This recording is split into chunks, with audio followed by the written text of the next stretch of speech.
Okay, so let us start with the next chapter, that is chemical kinetics. Okay, so chemical kinetics. This is again an important chapter from chemical point of view. Here, chemical kinetics, it helps us to understand how chemical reaction occurs. So in today we will be discussing a little theoretical things. Okay, so here it helps us to understand. So chemical kinetics, it helps us to understand how chemical reaction occurs. How chemical reactions occur. Okay. Now the word kinesis. This word kinesis, which is a Greek word. It is a Greek word. It means movement. It means movement. And thermodynamics, we have already studied this thermodynamics chapter. So thermodynamics, it tells us about the feasibility of the reaction. It tells us about the feasibility of the reaction, whether the reaction will occur or not. It can be known from thermodynamics. Whereas the chemical kinetics tells us about this chemical kinetics, it tells us about the chemical kinetics, it tells us about the rate of reaction. Rate of reaction. Okay. Now thermodynamic data, it indicates that diamond should convert into graphite. So conversion of diamond into graphite. It is expected thermodynamically. But in reality, this reaction, this conversion rather, it is very slow. So this conversion rate of diamond into graphite is very, very slow. It might take years. This is very slow. So this change is not perceptible at all. So most of the people think that diamond is forever, but actually this reaction is always occurring. Conversion of diamond to graphite. The only advantage that we have that this reaction is very, very, very slow. Okay. Now there is no point in deciding the rate of such reaction. Means when we study chemical kinetics, we want to know the rate of chemical reaction. And if the reaction is very, very slow, like conversion of diamond into graphite, so there is no point in determining the rates of such reactions. Okay. Now, another thing you can say that some reactions, they occur very fast. Some reactions occur very fast. They occur very fast. Like, for example, you can say precipitation of silver chloride. It occurs very fast or instantaneously. Instantaneously means very fast, instantaneously, immediately. By mixing, you will get this precipitation by mixing silver nitrate and NaCl. This is known to you. This AgNO3 plus NaCl, you will get immediately the precipitate of silver chloride plus NaNO3. Now, since this reaction is very, very, very fast, so there is no point in deciding the rate of reaction also. Means if the reaction is very slow, there is no point in deciding the rate. And if the reaction is very fast, there is, in this case also, there is no point in deciding the rate of the reaction. This will not be, actually, it is not possible to determine the rate of such reactions. Now, there are another example, like as I told you that conversion of diamond into graphite, it is a slow process. Likewise, there is one more reaction you all know, that is the rusting of iron. This rusting of iron, this process is also a very slow process. Rusting of iron. Okay. Now there are some reactions which happens moderately. So the moderate reactions much importance are having much importance from the chemical point of view.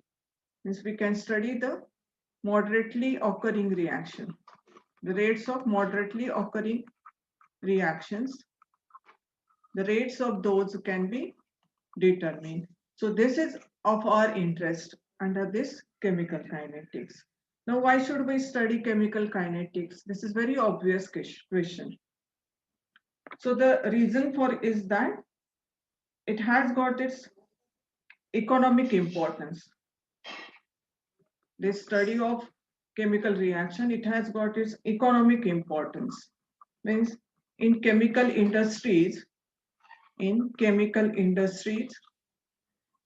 if the chemical processes are profitable, if the chemical processes in chemical industries, if the chemical processes are profitable, if the processes, I'll write only processes, mean the chemical processes are profitable, if the reaction is fast, if the reaction is fast, means if the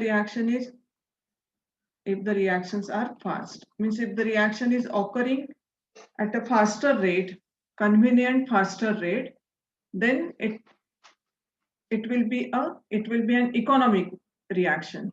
So economy is very much of importance in chemical industries. If it does not get any economic importance, then it is useless.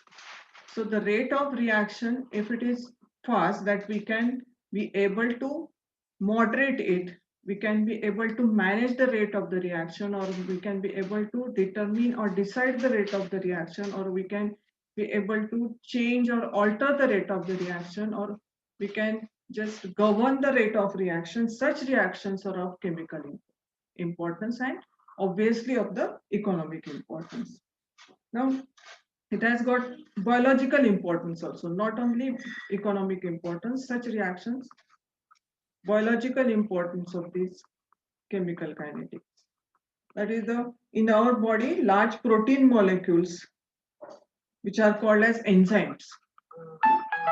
Enzymes increases the rates of many biological reactions. So these enzymes are responsible for increasing the rate of reaction. Rate of reaction can be changed or altered or governed by rate of reaction change or alter or governed by the presence of these enzymes also. So this is the biological importance of this chemical kinetics. Environmental importance, like environmentally also this chemical kinetics is important. That is environmental importance of this, environmental importance of studying the chemical kinetics is that the presence of ozone layer, there is an ozone layer in the upper atmosphere, which gives us the protection from UV rays from the sun. And the maintenance and the depletion of this ozone layer, it depends on the relative rates of formation and destruction of ozone molecule.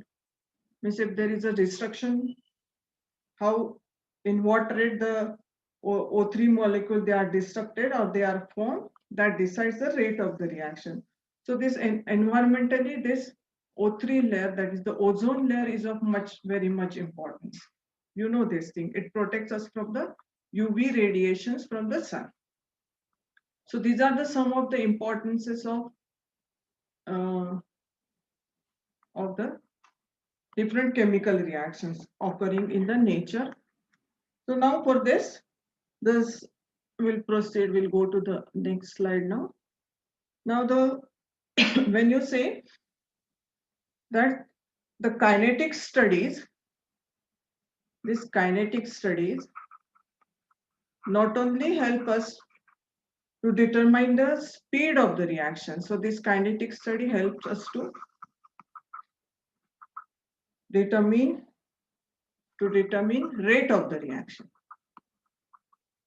Determine rate of reaction. Means those reactions are considered which are occurring moderately, as I explained just now. But also it describes the condition, also by which the reaction rate can be altered or the change, or it can be changed. So describe the conditions also. So which are the governing factors which may alter or change the conditions of the rate of the reaction? So conditions for rate of reaction. Rate of reaction. Okay. So the factors such as concentration, temperature, pressure, and catalyst. So these are the sum of the factors which might change or alter the rate of the reaction. You know this, that is the in hydrogenation reaction, we use platinum or nickel as a catalyst. Some metals are used. If you alter the pressure, definitely it will affect the gaseous reaction. So this pressure term will be useful in deciding the rate of the gaseous reaction. Concentration obviously will affect the rate of the reactions which are occurring in solution, and temperature in both the cases. Okay, so these are some of the factors which decides the rate of the reactions. Now, there is always we use one term, that is a molecular reactions. Molecular reactions. So this, whenever I say molecular reactions, mean the reactions which involves molecules, involving molecules. So molecules are those where the covalent bonds are involved. Okay. So as I gave earlier the example of precipitation of silver chloride, that is AgNO3 plus NaCl. As I told earlier also that this reaction is very fast. So such type of reactions are ionic reactions. Okay, you know this thing. This is very preliminary thing. So such reactions are ionic and this is very fast reaction. But the molecular reactions which involve the covalent bonds, these are the moderate reactions.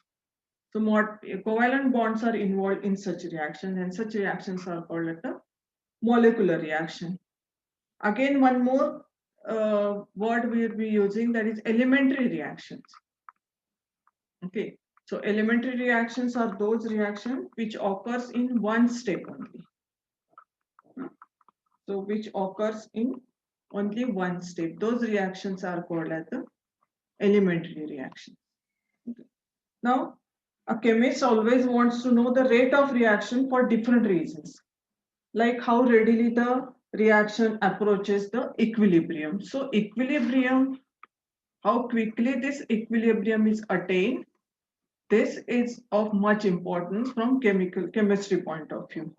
Secondly, to get the information about the mechanism of the reaction. What is the mechanism of reaction? Whether it is a one-step, two-step reaction. So the mechanism of reaction is important here. So this is the one point, to know the equilibrium, when the equilibrium is attained, to know the mechanism of the reaction. And in industries, they want to know the rate of the reaction to get the desired product. Means in how much time we are getting the desired product. This is very important in industry.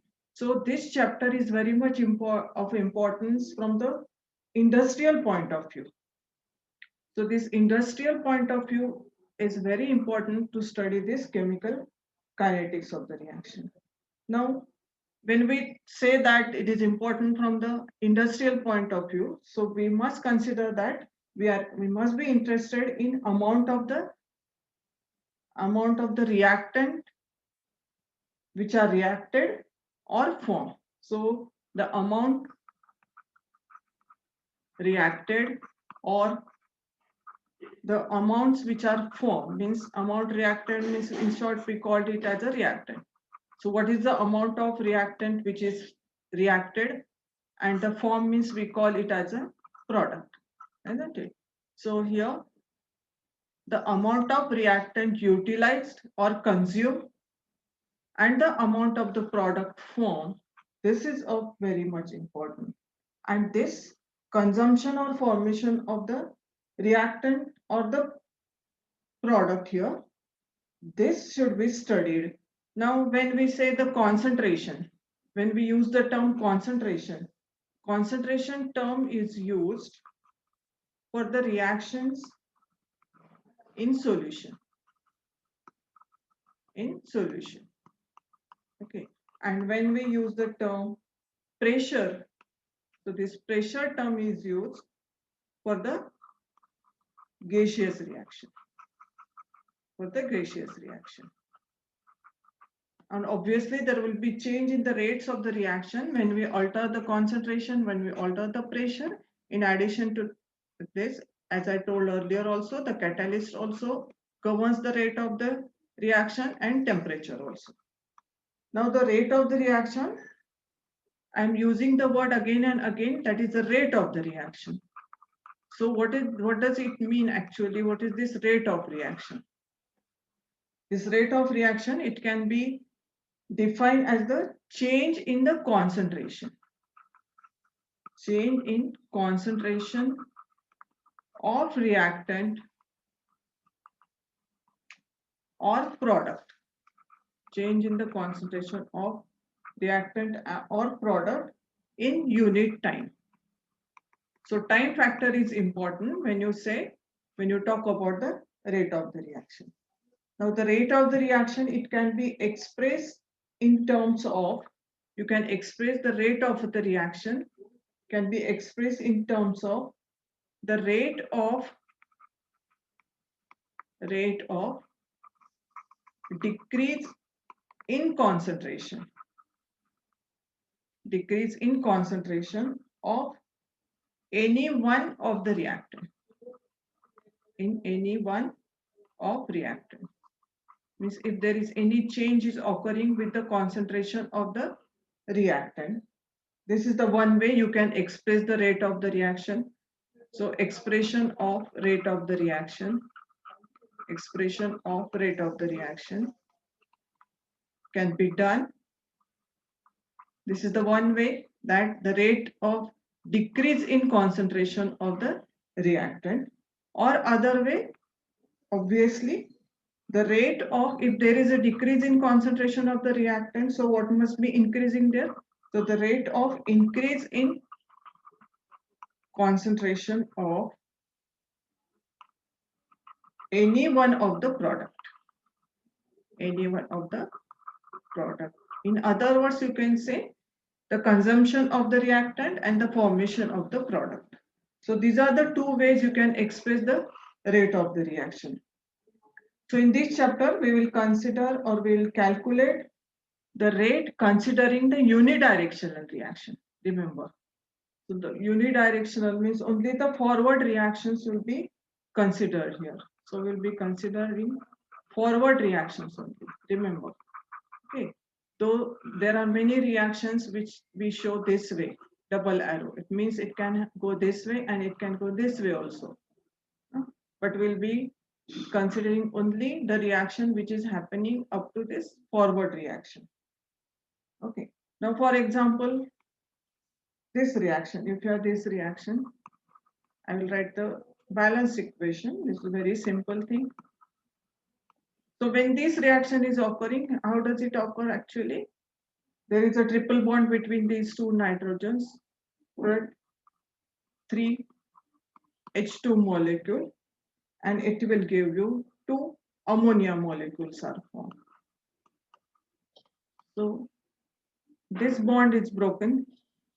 This is also broken, and there will be formation of 2 molecules of this ammonia is formed.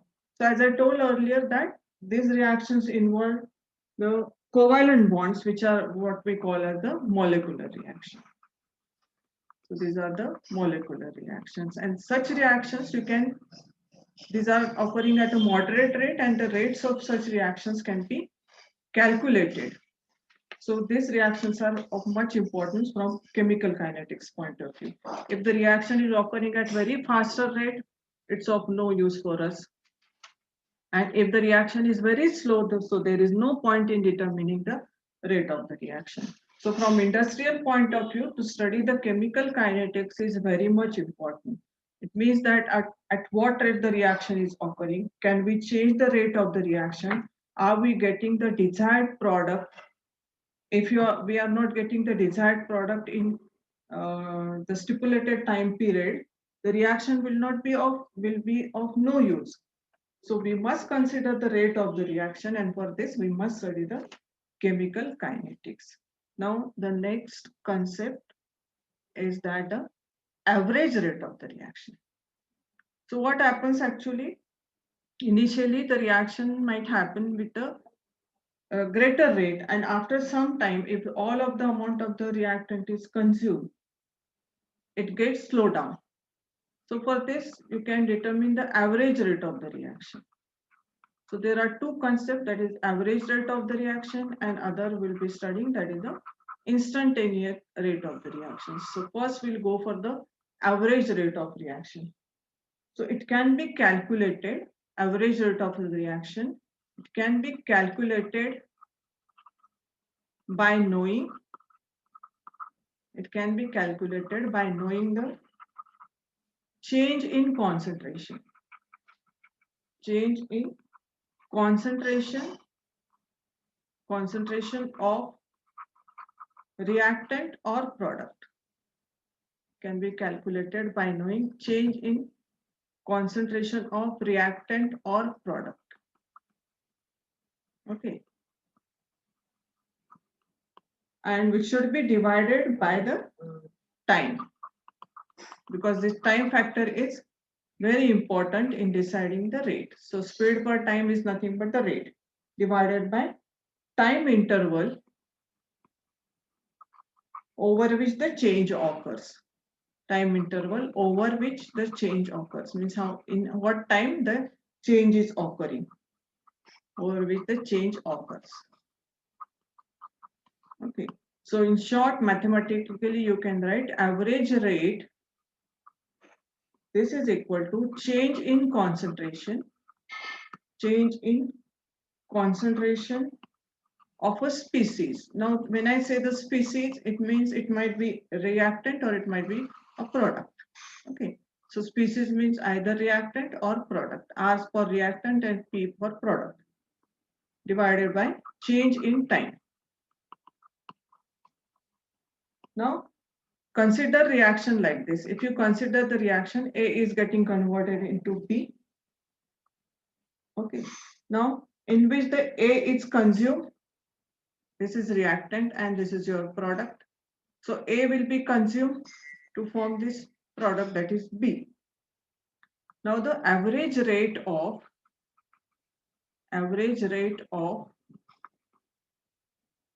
formation of B. Before that, we'll go to this one. Average rate of consumption of A. First the A will be consumed and then the B will be formed. So consumption of A, that is equal to minus. So this minus sign indicates that there is a decrease in the amount of the, or there is decrease in the concentration of A. So this is given by delta concentration of A in time. So delta here, that is the time interval. Okay, so that is why it is given as delta T. So delta concentration of A divided by delta T. So this equation will give you the average rate of consumption of A. Mind well, that's negative sign, it just indicates that there is a decrease in the amount of A. Now, if there is a decrease in the amount of A, or whether if amount of A is getting consumed, so there will be formation of B, because the reaction is that A is getting converted into B. Okay, so you can write average rate of formation of B equals to, so obviously there will be increase. So this plus sign indicates that there is an increase in the amount of the B formed. So at what rate the B is forming, and this positive sign indicates that there is an increase in the concentration of B. So in this way, these two rates should be equal, isn't it? Whatever the rate A is getting consumed, in that same rate B will be formed. So now the dimension or the unit for this rate, this is concentration. So it is actually the concentration per time. There is change in the concentration with time. So you can write the unit for this rate as concentration, which is expressed in moles per dm cube, and time in second inverse. So this is the dimension or unit for the rate. So we're talking here about the average rate of the chemical reaction. Now, if you want to know the rate which is happening or which is showing at that particular moment. So if you want to know the rate at in that particular moment of the reaction, with what we call as the instantaneous rate of the reaction. So what is this instantaneous rate of the reaction? Instantaneous rate of chemical reaction.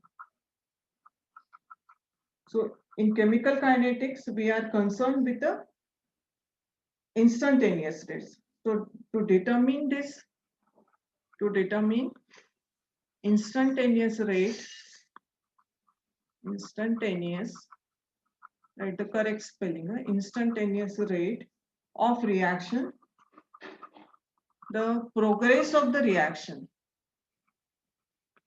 the progress of reaction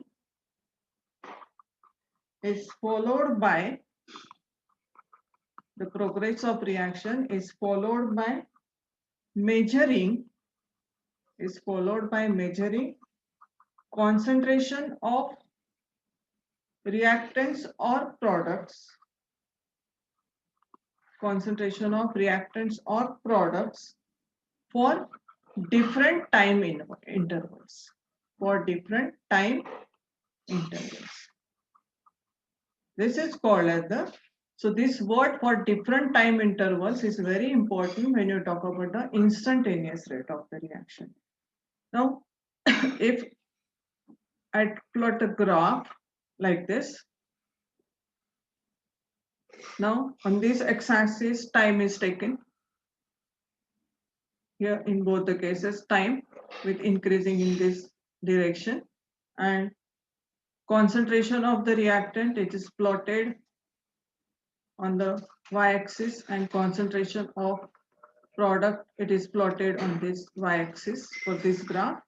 So initially the concentration of reactant will be high, and as the reaction proceeds, it will go on decreasing and it will attain equilibrium. It will go parallel or rather get merged into this line, x-axis. So if you want to note at this particular moment, in this particular moment, what is the rate of the reaction? You can draw the tangent here, and you can draw the tangent like this. Find the slope of this curve, and you will get the rate for this particular reaction. Whereas in case of this product curve, initially the concentration of product will be 0, and as the time passes, there will be increase in the concentration of the product.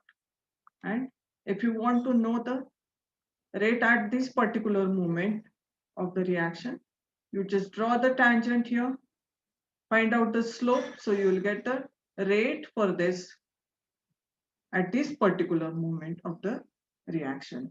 So tangent is drawn, and the slope of the curve at time t will give you the instantaneous rate of the reaction. I hope you know how to find out the slope. We'll be solving the problems based on this also. So this instantaneous rate, it is denoted by d dt of concentration. Means this delta, it is replaced by the derivative. You know, I hope you understand what is derivative in mathematical point of view. So d dt of concentration in is the which is, when we say the average rate, we write this way, delta, that is the concentration in delta time. Okay, so this is your average rate.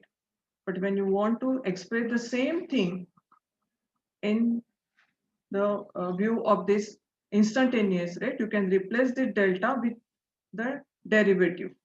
So you can write d dt of C. This will give the instantaneous rate of the reaction. So instead of this, you can write rate of consumption of A, that will be given by minus d dt of concentration of A, and rate of formation of B at any time, that will be given by d dt of concentration of B at any time t. So the rate of reaction, I'll write in short, rate of reaction at time t, means instantaneous rate at particular time t, this will be equal to minus dT of concentration of A equals to dT of concentration of B. So this is true. This equation is true when we say that the reaction is elementary one, which is occurring at a single step, and the coefficients of both this A and B is same. There is only 1 mole of A and only 1 mole of B is forming. Okay. But if the reaction is like this, A is getting converted into 2 moles of B. So this equation will not hold true for such a reaction. Okay. So have you understood up till now? We'll be talking about such difference in different stoichiometric coefficients reaction in the next lecture. Just tell me, have you understood this thing up till now?